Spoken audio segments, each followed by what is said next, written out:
What's going on, Cougar fans? Peter Borkowski here on this edition of Coaches Weekly, and this time I'm joined by head coach of the CUC baseball team, Coach Conner. Welcome back to the show, Coach. Excited to talk to you today. We're back, dude. We are back, and as for you and your team, you guys have been playing some tough competition as of late. Back-to-back doubleheaders against nationally ranked teams. You had Benny a couple days ago, and then just yesterday you took on Aurora. Unfortunately, you guys weren't able to pick up any wins from them, but when I talked to you last, which was the first time you expected to play Benedictine, obviously it got postponed to just a couple days ago, you said that games like that were going to be a really good test for you and your team to see where you guys are at against a really good competition like the Eagles, like the Spartans. So after these last 4 games, I mean, what have you seen from your team about how they do stack up against these nationally ranked opponents?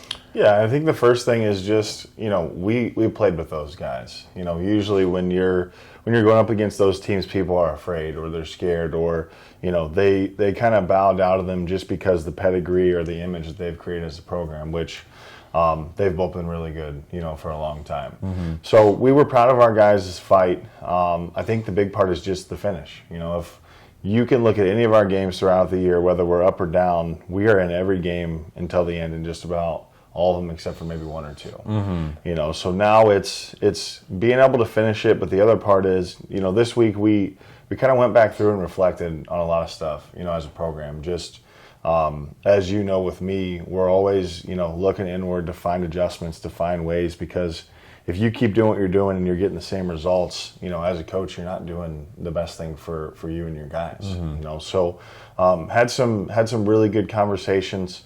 Kind of dove back into just, what our culture is and what we're about, and kind of just went back to the basics in terms of, building trust and having belief and just understanding that, when a guy's number gets called over you root for that guy. Right.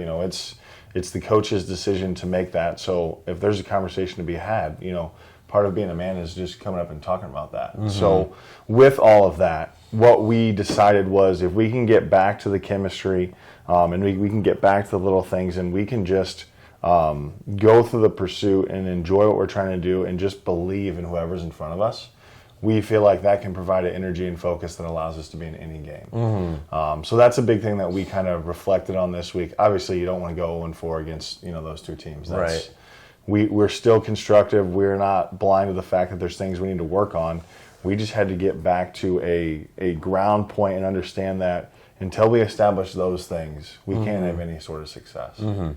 Well, and something I've been meaning to ask you about is one of the new Knack Rolls this year, which is the 7-inning game ones of doubleheaders. Game 1 is 7 innings, and then game 2 is the normal 9. And over the last couple of series, we've seen you guys in game 1, the 7-inning games have been really close losses for you guys. I mean, 1 run, 2 runs, maybe even 3, whatever it is. So how are you and your coaching staff kind of approaching that new rule this year in terms of that 7-inning? Because, you have 2 less innings to come back, to build a lead, whatever it may be. And how do you guys, what are you doing to translate that into wins, especially in these game 1s that we've seen close losses from you guys? Yeah, I think the first thing that helps is just with the pitching depth of stuff. You throw your best arms in those games because it allows you to, if you can get a lead fast, if you can score first, you can kind of hold it down. Mm-hmm. Also, you have to use less arms in those games. Right. Most games, it's a race to like 6 or 7, in terms of scoring runs. Mm-hmm. So in those, those shorter games, I think if you can score first, if you can throw your best guys, it gives you the best chance to win. Right.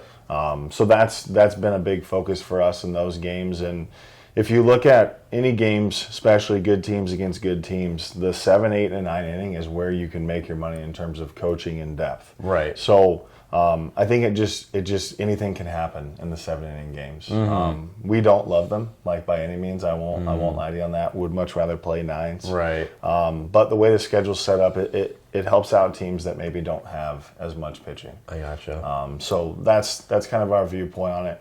It's been fine. It's just not most ideal. Right.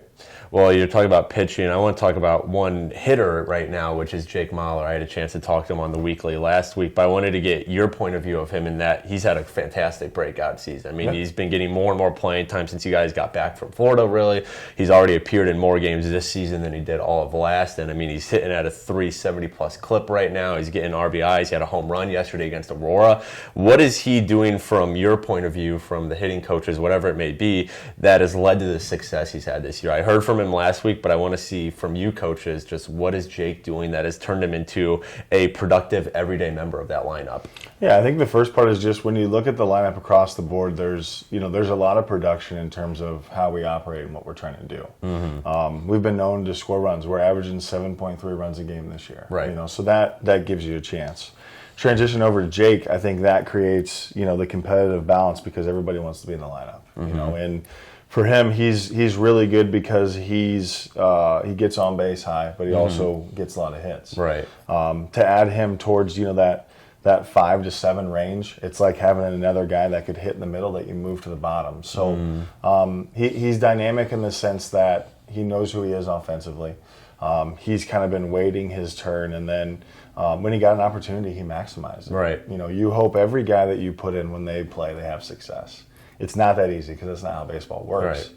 So to get him in there and have another guy that can swing it, that can get on base, it's been really cool. And obviously, his brother Brandon has caught for us for 2 years. So I think for them it's really cool because once you get back in that lineup together, that's something really special. And then both of them had surgery this summer, so they dealt with a lot of the mental side of things and, the uncertainties and the patience that you can adapt based on going through all that rehab. So it's just another cool story of, somebody that stayed the course, somebody that was in a spot that, we talk about if you stay ready, you don't have to get ready. He got an opportunity and he's maximized that. So he's been an awesome guy to add to the lineup.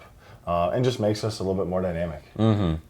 Well, and then to wrap up here, Coach, you guys are back in conference play this weekend. You're taking on Edgewood on Saturday, of a non-con on Sunday. But we've been talking about, all these closer losses you guys have been having by just a couple runs. What's it going to take, and what do you want to see on against Edgewood on Saturday to kind of overcome that, to make up those last couple runs that you guys are losing by right now, to break this losing streak you guys are on? Just what's it going to take Saturday, and then moving forward to kind of get over that couple run hump that seems to be stopping you guys right now? Yeah, and this is crazy to say, man, but it's a lot closer than it looks. Right. And I think going back to the foundation of, the chemistry and what we're trying to do, that's going to be the base of everything.